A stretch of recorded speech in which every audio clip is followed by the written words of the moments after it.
I want to talk about another one of the Old Testament books of the Bible, the Book of Esther. Recently, I talked about the Book of Nehemiah, which is set from the same time period where the Jews are subject to the Persian Empire having inherited the dominion of the physical land of Israel and all of its people as they were in Israel, Judah, and scattered abroad after they took over all of that from their predecessors, the Chaldean Empire of Babylon. So the Book of Esther is similar to Nehemiah in the period that it covers and in the way that it's covering God's people of faith, in a time when that is really all that they are living by anymore. As the prophet Habakkuk said at the beginning of this era, he said, "The just shall live by their faith." And that is really what we see in these books.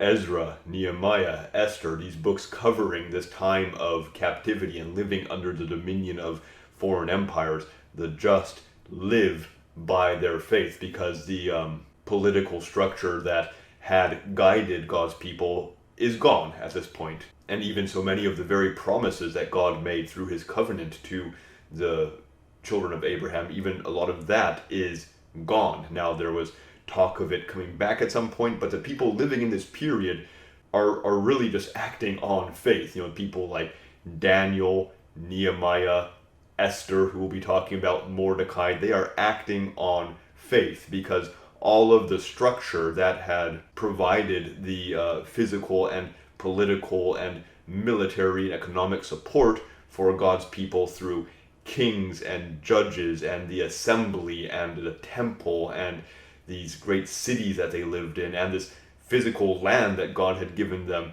that is all gone. So Esther is this very exemplary woman, this very strong, powerful woman of faith living in this time. Now, very interestingly, the book of Esther does not mention faith, does not mention God, does not mention prayer, and yet we learn so much about faith, trust in God, and even prayer from this book of Esther that does not specifically mention any of those things, because we infer from the story being told that the strength that Esther and Mordecai had to do the things that they did comes from their faith and comes from a foundational knowing of God and God's ways. So when Esther goes to prepare herself to go in to see the king, not knowing what the outcome would be, we assume that there was prayer involved, and in retellings of that story, it's often told that she spent that time in prayer, that Mordecai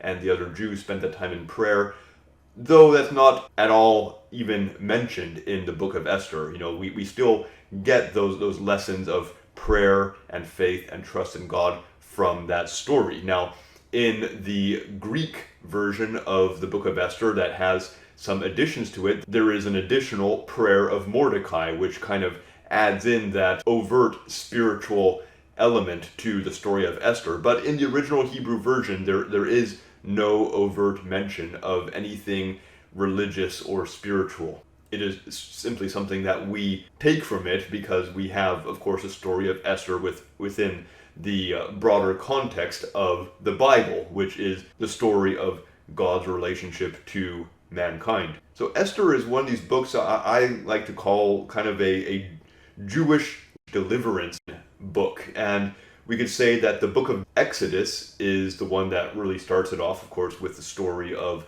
Moses and Aaron and the Exodus. And of course, Judges also really carries that on with all these stories of the Israelites being liberated, being freed, being delivered from their enemies. And it's done through these great characters of faith, the Barak and Deborah and Samson and Gideon, all these famous prophets and judges and warriors who God uses to deliver his people. And that goes on into the Jewish era, where there are deliverance stories for the kingdom of Judah, all the way up into the time of Hezekiah and the deliverance from the army of Sennacherib and the Assyrians. So then after the defeat of the Jewish kingdom and into the captivity period and the period of being ruled over by foreign powers, this kind of story makes a comeback with the story of Esther.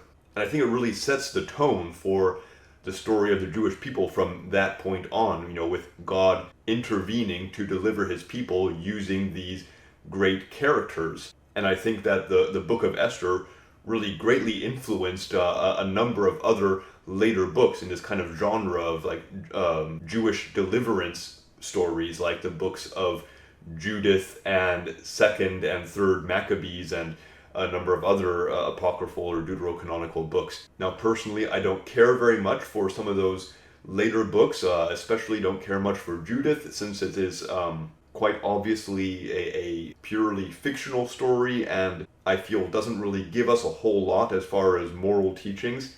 But Second Maccabees, which is also written along those lines, I mean, there's some pretty heavy, powerful stuff in there, and that is a historical story. As far as these other ones, like Third Maccabees, which is included in the Orthodox Bible, I really don't know. I would also put that one in the more fictional category. But anyhow, back to the Book of Esther. That one is the one that started off this genre of post-captivity deliverance stories, and it's a great story where these two main protagonists, Esther and Mordecai, they're cousins.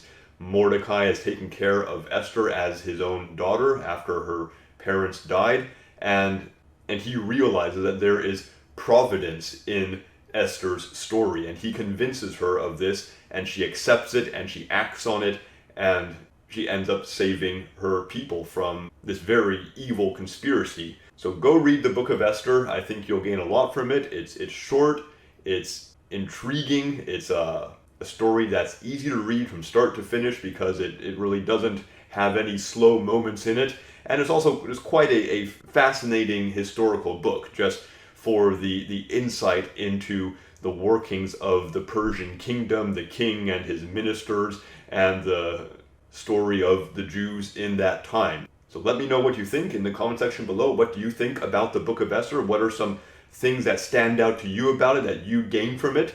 What did I miss? Thanks for letting me know. Bye for now.